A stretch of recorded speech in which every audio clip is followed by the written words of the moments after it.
မင်္ဂလာပါဒီနေ့ဗီဒီယိုကတော့ကျမတို့ Cherry Education Group ကဘာတွေ2026မှာ mission အနေနဲ့လှုပ်ဆောင်သွားမလဲဆိုတာကိုအသေးစိတ်ပြောပြသွားမယ့်ဗီဒီယိုလေးဖြစ်ပါတယ်ရှင်ဆိုတော့ဒီဗီဒီယိုမှာကျမတို့ဒီ Cherry ဆိုတဲ့ business လေးပေါ့နော်ဒီနာမည်လေးနဲ့ဒီ brand လေးကိုဖြစ်လာအောင်ကျမအသက်21ကနေစပြီးတော့တည်ထောင်ခဲ့ပါတယ်ဒါပေမဲ့အဲ့ဒီတုန်းကတော့education group ကြီးသွားမယ်လို့တော့ရည်ရွယ်ချက်မရှိဘူးအကုန်လုံးကဘယ်လိုပြောမလဲ stay home ဖြစ်နေတဲ့ကာလဖြစ်နေတဲ့အတွက်ငါဒါဆိုလို့ရှိရင်တော့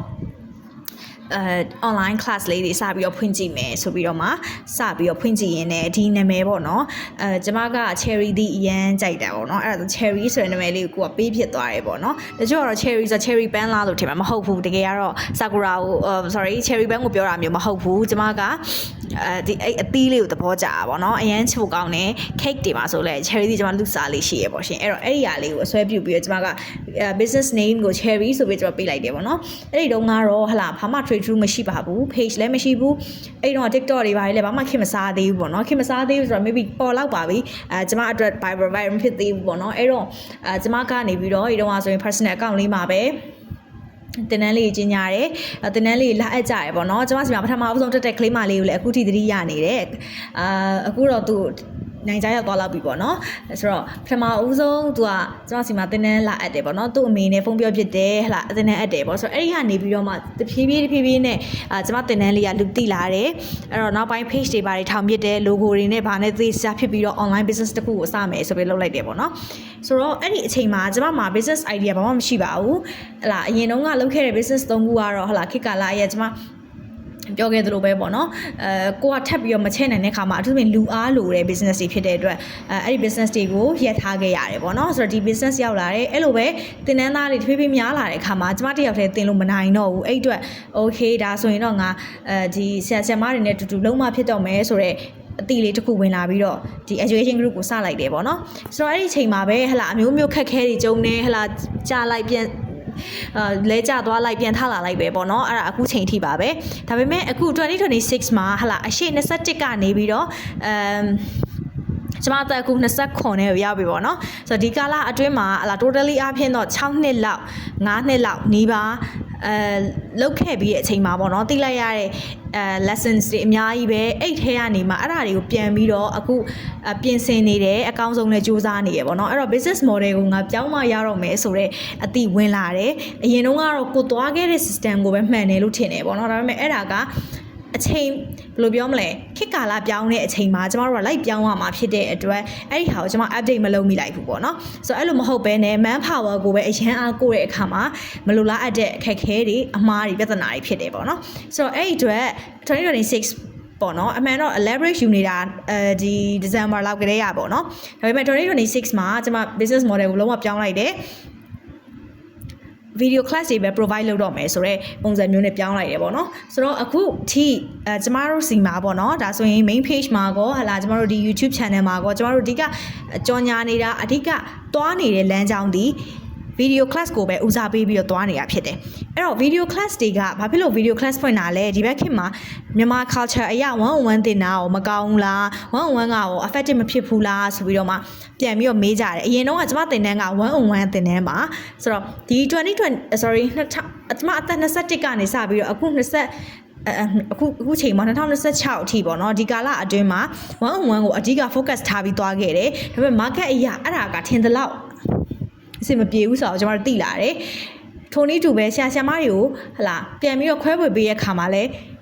ဘယ်လိုပြောမလဲအမှားတွေရှိတယ်လိုအပ်တာတွေရှိတယ် business အရာ model အရာအဆင်မပြေတာတွေဖြစ်လာတယ်ပေါ့နော်အဲ့ဒီအတွက်ကျွန်မ model ပြောင်းလိုက်တယ် video class တွေကို provide လုပ်တယ်ဆိုတော့ language proficiency test တွေပေါ့နော်အဲ့ဒီ၄ခုအတွက်ကိုကျမတို့ video class လုပ်ထားပြီးပြီသင်တန်းချင်း3,000အောက်နဲ့လုပ်ထားပြီးတယ် lifetime တက်လို့ရမယ်ကိုဟာဒီစာမွေးဖြည့်ပြီး2နှစ်ပြီးသွားလို့ထပ်ပြီးဖြည့်ရအောင်မယ်ဆိုရင်တော့မှဒီ video class တွေ join ထားတဲ့သူတွေဒီ lifetime တက်လို့ရမယ်မေးခွန်းပုံစံပြောင်းတာနဲ့ပြောင်းတဲ့မေးခွန်း format အတိုင်းဒီဘက်မှာလေ့ကျင့်ဖို့ question format practice test mock test ဒါတွေအကုန်လုံးမှာထည့်ပေးထားတာဖြစ်တယ်ဆိုတော့ video class နဲ့လေးလာခြင်းနဲ့အချိန်လဲမပေးနိုင်ဘူးအလုပ်တွေအများများတယ်ကျောင်းတစ်ဖက်အလုပ်တစ်ဖက်ဖြစ်နေတဲ့သူတွေအတွက်ကိုအဓိက focus လုပ်ပြီးတော့ဒီ video class တွေကိုရောင်းတော့မှာဖြစ်တယ်ဆိုတော့ကိုကဟလာအလုပ်အများတယ်ကျောင်းတစ်ဖက်လည်းဖြစ်တယ်ကိုအားတဲ့အချိန်မှာကိုဘာသာကိုပြောချင်တာကဗျာကျောင်းလည်းတက်နေပြီအလုပ်တစ်ဖက်လည်းဖြစ်နေပြီဆိုတော့ဒါတော်တဲ့လူဖြစ်နေပြီအဲ့လိုဖြစ်နေတဲ့အချိန်မှာ video class နဲ့ပဲလေးလာမယ်ဆိုတဲ့သူတွေအတွက်ကိုကျမတို့ကရည်ရွယ်ပြီးတော့ဒီ business model ကိုလုပ်လိုက်တယ်မကြခင် February အကုန် match မှာလဲ GED နဲ့ပတ်သက်တဲ့အကြောင်းအရာပေါ့နော်ဆိုတော့ GED နဲ့ပတ်သက်တဲ့ဒီ exam account ဝယ်တာတွေအခြားအကုန်လုံး service တွေကိုလည်းပြန်ပြီးတော့ run ပေးမှာဖြစ်တယ် and then GED RLA ရဲ့ video class ကိုလည်းပထမအဦးဆုံးစပြီးတော့ကျမတို့တင်တဲ့ကနေပြီးတော့ရောင်းချမှာဖြစ်တယ်ဆိုတော့ဒီ video အတန်းကိုတက်ပြီးပြီဆိုတာနဲ့ဒီ GED ကိုဟလာRLA ကိုပေါ့နော် result ကောင်းကောင်းရစေရမယ်ဆိုတဲ့ဟာမျိုးကိုကျမတို့ guarantee ပေးပြီးတော့မှဒီ digital product အနေနဲ့ဒါကိုထုတ်ရောင်းမှာဖြစ်တယ်အဲ့ဒီဟာကိုလည်းအသေးစိတ်ကျင်ညာမယ်ပေါ့နော်ဆိုတော့လက်ရှိမှာ IELTS TOEIC TOEFL Duolingo ဒီ exam နဲ့ပတ်သက်တဲ့ English exam language exam ပေါ့နော်ဒီဟာနဲ့ပတ်သက်တဲ့အကြောင်းအရာ၄ခုစလုံးကိုကျမတို့ video class လုပ်ထားပြီးအဲ့အတွက်စိတ်ဝင်စားတယ်တက်ချင်တယ်ဆိုလို့ရှိရင်ကိုတက်ချင်တဲ့exam ရဲ့နာမည်သာရေးခဲ့လိုက်ပါကျမတို့ဘက်ကနေအသေးစိတ်လာပြီးရှင်းပြပေးမယ်တင်တန်းကြီးတသိန်းမကျော်တဲ့တင်တန်းကြီးဈေးနဲ့ရမယ် Duolingo 8000ကျပ်ဖြစ်ပါတယ် TOEIC 9000ကျပ်ဖြစ်ပါတယ် IELTS TOEFL တသိန်းကျပ်ဖြစ်ပါတယ်ဆိုတဲ့အတွက်ကျမတို့ရဲ့ဟလာအခုလက်ရှိပေါ့နော်ပြောင်းလဲလိုက်တဲ့ business model မှာ1-on-1 အတန်းနေမပါဘူးလားဆိုပြီးတော့မှမေးကြရှိပါတယ်ဟုတ်ကဲ့1-on-1 အတန်းနေရှိပါတယ်အဲ့ဒီ2023တုန်းကယူထားတဲ့သင်တန်းကြေးနဲ့ပဲအခု2026အထိဆက်သွားပေးနေပါတယ်ဒါပေမဲ့ဒီဟာဒီကျမတို့မှာပေါ့နော်အချိန် limit ကန့်သတ်ထားတာရှိပါတယ်ဆိုတော့အဲ့ဒီအချိန်အတွင်းတက်ပေးနိုင်တယ်ဆိုလို့ရှိရင်အဆင်ပြေပါတယ်ဘယ်လိုသတ်မှတ်ထားတာလဲဆိုလို့ရှိရင် Monday to Friday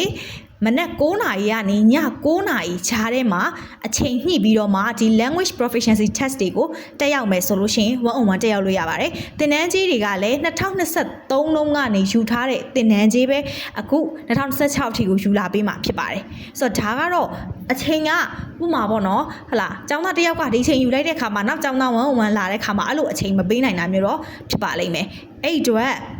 ဒါကတော့ 1-on-1 ဖြစ်နေပေမဲ့လည်းအချိန်ညှိရတဲ့ကိစ္စလေးကဒီလိုလေးဖြစ်သွားတယ်ပေါ့နော်အဲ့တော့အကယ်လို့ 1-on-1 တက်ချင်တယ်ဆိုမိတ်ဆုံလန်းကြည့်ပြီးတော့မှကိုအားတဲ့အချိန်နဲ့ဒီ weekday ထဲမှာကိုအားတဲ့အချိန်နဲ့သင်တန်းဘက်ကဆရာတွေအားတဲ့အချိန်နဲ့ညှိပြီးတော့မှကျွန်တော်တက်လို့ရအောင်လုပ်ပေးသွားမှာဖြစ်ပါတယ်ဆိုတော့ဒါဆိုရင်နောက်ထပ်ဘာတွေထပ်ပြီးတော့ Cherry Education Group က run အောင်ပါလဲဆိုတာလေးပြပြပါမယ်ဆိုတော့ကျွန်တော်တို့မှာ education နဲ့ပတ်သက်လို့ IGCSE နဲ့ပတ်သက်တဲ့ online system တစ်ခုကိုဖန်တီးနေပါတယ်အဲ့ဒါကိုလည်းပြီးသွားတဲ့အခါမှာချပြပေးမယ်ဆိုတော့လူအနည်းစုတစ်ခါတည်းတက်လို့ရမယ်သင်တန်းကြီးလေးသက်တာမဲ့ပုံစံမျိုးလေးကျမတို့ try နေပါတယ်အဲ့ဒါလေးကိုလည်းကြီးညာပေးမယ်ဒါပေမဲ့လက်ရှိမှာတော့ခုနကပြောတဲ့video class တဲ့ 1-on-1 class ရဲ့ GED နဲ့ပတ်သက်တဲ့ RLA video class ရဲ့အဓိကလုပ်နေတာဖြစ်ပါတယ်အဲ့ဒါပြီးသွားတဲ့အခါမှာ IG အတွက်ကိုထိထိရောက်ရောက်နဲ့ဟာလာ exam target အတွင်း practice လုပ်ပေးနိုင်မဲ့လူနည်းစု